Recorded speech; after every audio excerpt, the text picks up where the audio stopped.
In general life, you could walk down the road and you won't know who you're interacting with, what they're about or anything. But in this type of environment, you know the worst traits of people and what they're capable of. Matthew. HMP Belmarsh, arguably the most infamous prison in the UK.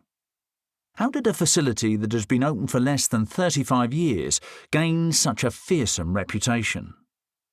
Built as the first adult male prison in London since Wormwood Scrubs, which finished construction way back in 1891, Belmarsh was revolutionary from the start. Not just in design, but in function. However, its notoriety stems from many other unique features as well as its inmates.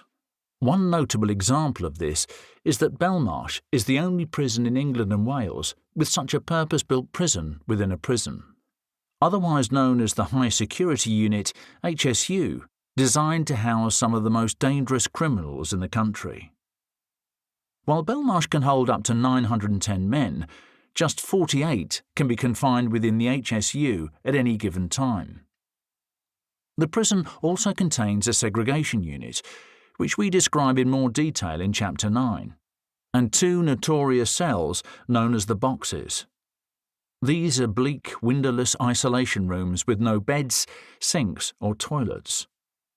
Over the years, the HSU has held a chilling mix of IRA bombers, KGB spies, Al-Qaeda terrorists, and even Charles Bronson, whose violent reputation earned him his own private spur. Yet despite its Category A prisoners, Belmarsh also functions as a standard prison.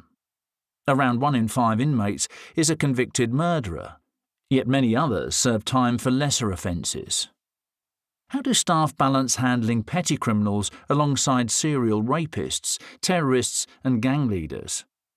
And what happens when such high-risk individuals are forced to coexist? This book explores some of the most notorious inmates to have passed through Belmarsh's gates, including Abu Hamza al-Masri, Hashim Abidi, Michael Adebowale, great train robber Ronnie Biggs, Wayne Couzens, Usman Khan, Jordan McSweeney and John Warboys. Many infamous prisoners remain there today, such as David Copeland, Daniel Khalif, Stephen Port and Kyrie Sadala. As one former Belmarsh inmate put it, over the years, you can be sure that with all the high-profile cases heard at the Central Criminal Court or Woolwich Crown Court, the offenders were detained at HMP Belmarsh, some of whom I've personally met.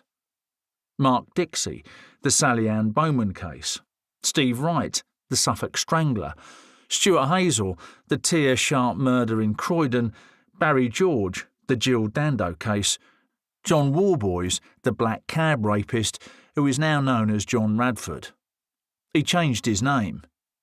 Wayne Couzens, the Sarah Everard case, Stephen Barker, the Baby P case, John Duffy, the 1980s railway killer, Kenny Noy, Ian Huntley, the Soham murders, and Lee Rusher, Roger Coots, Stuart Royal, Airmere Heisenage and Jetmere Butchpacker, who all pulled the largest cash robbery in UK history, the Securitas robbery in Tunbridge, Kent, in February 2006. His list didn't end there either. Terrorists, the London bombers, the Hatton Garden job crew, Reader Jones and the others. Many high-profile cases over the years have had the pleasure of experiencing the harsh regime at HMP Belmarsh. Belmarsh has held an extraordinarily diverse range of prisoners, many of whom were not convicted of violent crimes.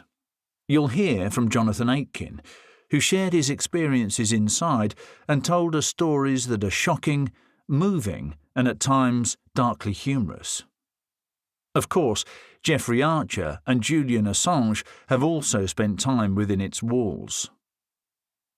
With a level of security and surveillance second to none, no prisoner has ever successfully escaped from Belmarsh.